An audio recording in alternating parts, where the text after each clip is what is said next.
Now, dabbity nabbit, I thought I got a reamer bit at the hardware store, but I didn't. So I'm going to have to use just a drill bit. And I'm using my electric drill, my cord drill. It's not a cordless drill. It's the other one that hardly anybody has nowadays because I can get a faster RPM than a battery operated one anyways. And so what I'm going to end up doing is reaming out the bottom of that, okay, just above the screw, and I think that's going to be enough. Let's see what we can do with this. If I had a reamer one, it kind of looks like a drill bit, but it's got all kinds of teeth, like a rasp all the way around. You can get them in different ones, shaped like a cone, or straight, or round, and then that just eats that up. You know, I gotta get one of those. I'm gonna have to remind myself. Make sure you wear goggles.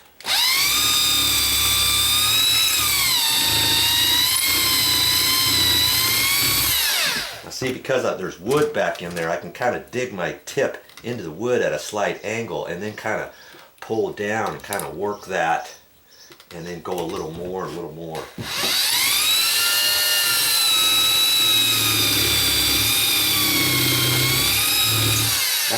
That kind of keeps the blade from chattering around, and it gives you a little bit more control too.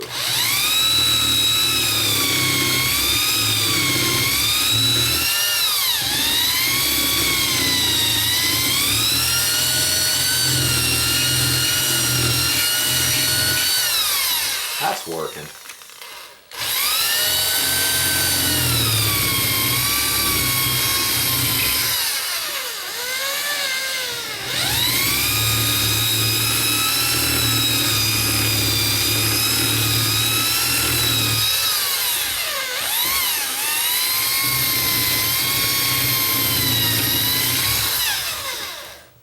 Take it in there.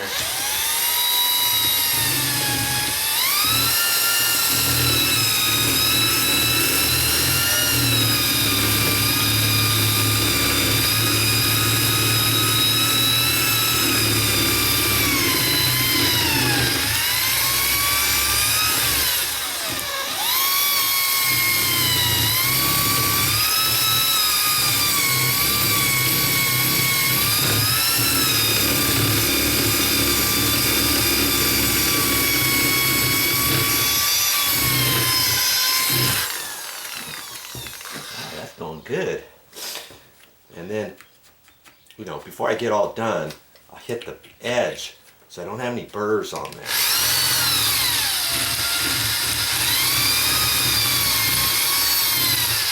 See, it looks like I need to get this side down a little bit more.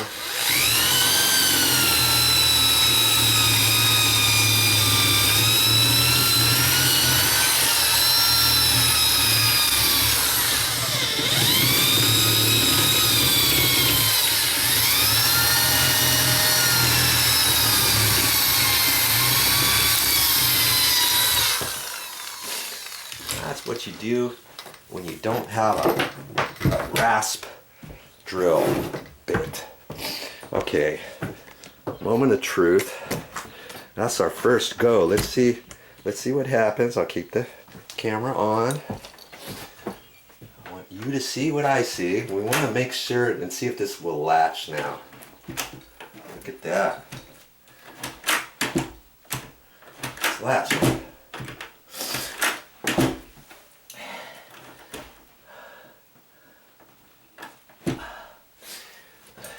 Now, because this door is old, I don't think it's going to sag anymore. But if this was a fairly new door, 2 or 3 years old or something, you might want to make this pocket area. You might want to dig it down a little bit more, because a year from now, 6 months from now, you don't want to have to come and shave that again, do you? Allow a little bit of sloppage.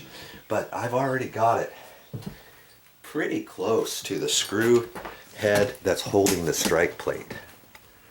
You see here, right there. So I could go down just a little bit more, but I don't want to hit that screw head if I can help it. And I see where this is a little bit round right there. I might dig that out just a little bit because it's just barely grabbing. And this is an adjustable strike. See the paddle thing in here?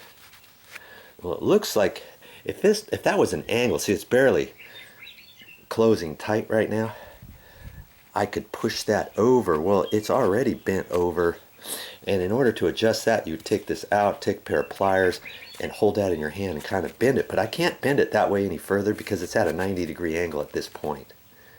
Okay, so it could be holding up just by that little bit. So I'm gonna drill that out and see what happens.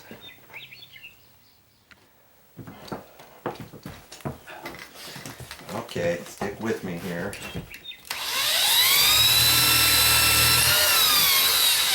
I'm having a hard time just pushing that in like that because it's not a rasp bit. That's why I have to dig the tip in all the way. Then I've got a little force that I can start pushing on.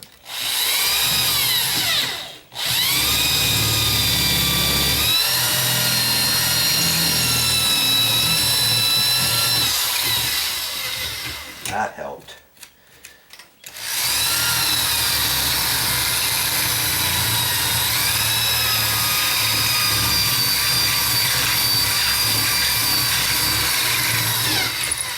Okay, that looks better.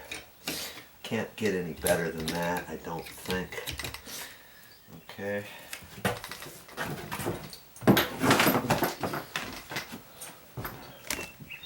Let's just get you in there one more time and try this again.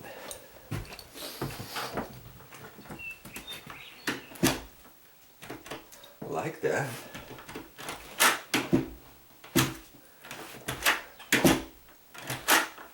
Try it a few times.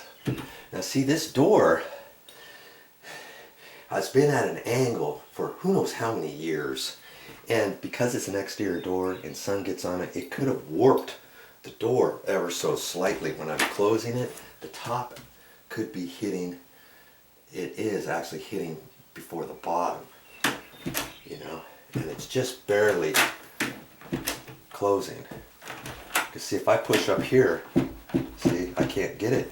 It's not going because it's hitting the top of the door before the bottom of the door. And not because it's hitting the rubber gasket as much, okay, as the door's just warped a little bit. But, you know, as long as you can open it and close it right here, you're good. Check it a few times before you call it good. Well, that's all I got for this time, but I'll be back with more video.